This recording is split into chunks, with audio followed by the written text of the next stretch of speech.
আসসালামু আলাইকুম। সালাউদ্দিন আহমেদ বিএনপির স্থায়ী কমিটির সদস্য, সাবেক মন্ত্রী এবং জিয়া পরিবারের আত্মীয়। অত্যন্ত মেধাবী এই নেতা তরুণ বয়সেই দেশনেত্রী বেগম জিয়ার বিশেষ সহকারী নিযুক্ত হয়েছিলেন। উনি বিএনপির অন্যতম জনপ্রিয় ও ক্লিন ইমেজের নেতা। বৃহত্তর চকরিয়ায় শুধু বিএনপি নয়, অন্য কোনো দলেও ওনার কোনো বিকল্প নেই। বিগত স্বৈরাচারী সরকারের বিরুদ্ধে আন্দোলন করতে গিয়ে উনি অমানসিক নির্যাতনের শিকার হয়েছিলেন।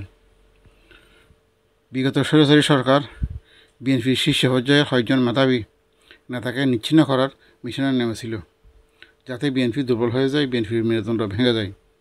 এই মিশনের অংশ হিসেবে ইলিয়াস আলীকে গুম করে হত্যা করেছিল। সালাউদ্দিন আহমেদকেও গুম করেছিল, কিন্তু উনি ভাগ্যক্রমে বেঁচে যান। ওনাকে আয়নাঘরে বন্দি করে অমানসিক নির্যাতন করা হয়েছিল। বহু বছর ওনার কোনো খবর পাওয়া যায়নি।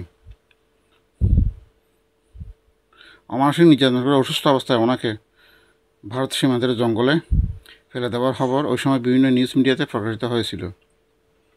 ওনার উপরে এতটা শারীরিক মানসিক নির্যাতন করা হয়েছিল যে উনি মেঘালয়ের হাসপাতালে থেকে চিকিৎসা নিতে হয়েছে। অনেকের মতে উনি এখনও শতভাগ সুস্থ নন। এই পরীক্ষিত ও ত্যাগী নেতা সম্প্রতি একটা বিতর্কিত কর্মকাণ্ডে সমালোচিত হয়েছেন। নিজের সংসদীয় আসন কক্সবাজারের ফেকুয়া চকরিয়ায় জনসভায় বিতর্কিত এসএলএমের গাড়ির ব্যবহার নিয়ে দীর্ঘ 10 বছর পর উনি নিজের জন্মস্থান নিজের এলাকায় সফরে গিয়েছিলেন। কক্সবাজার বিমানবন্দরে ওনাকে দেখতে হাজার হাজার মানুষের সমাবেশ ঘটে। সেখানে নেতাকর্মীরা ওনাকে আনতে বা রিসিভ করতে যে গাড়ি নিয়ে গিয়েছিলেন, উনি সেই গাড়িতেই চকরিয়া এসেছিলেন। এই গাড়ির কোনো তথ্য ওনার জানার কথা নয়। এদিন সালাউদ্দিন আহমেদ নয়, বরং সেই সব নেতাকর্মীরাই দায়ী যারা জেনে শুনে এই কাজ করেছে।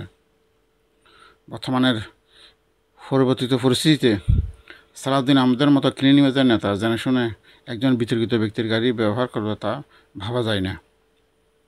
এই ঘটনা দেশের সব নিউজ মিডিয়াতে প্রকাশিত হয়েছে। এই জন্য উনি দেশবাসীর কাছে দুঃখ প্রকাশ করেছেন, ক্ষমা চেয়েছেন। ওনার অতীত অবদানের কথা স্মরণ রেখে ওনাকে ক্ষমা সুন্দর দৃষ্টিতে দেখা উচিত।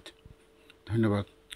এই চ্যানেলটি নতুন, এই ধরনের তথ্যভিত্তিক সংবাদ নিয়মিত পেতে চ্যানেলটি সাবস্ক্রাইব করে সঙ্গে থাকুন।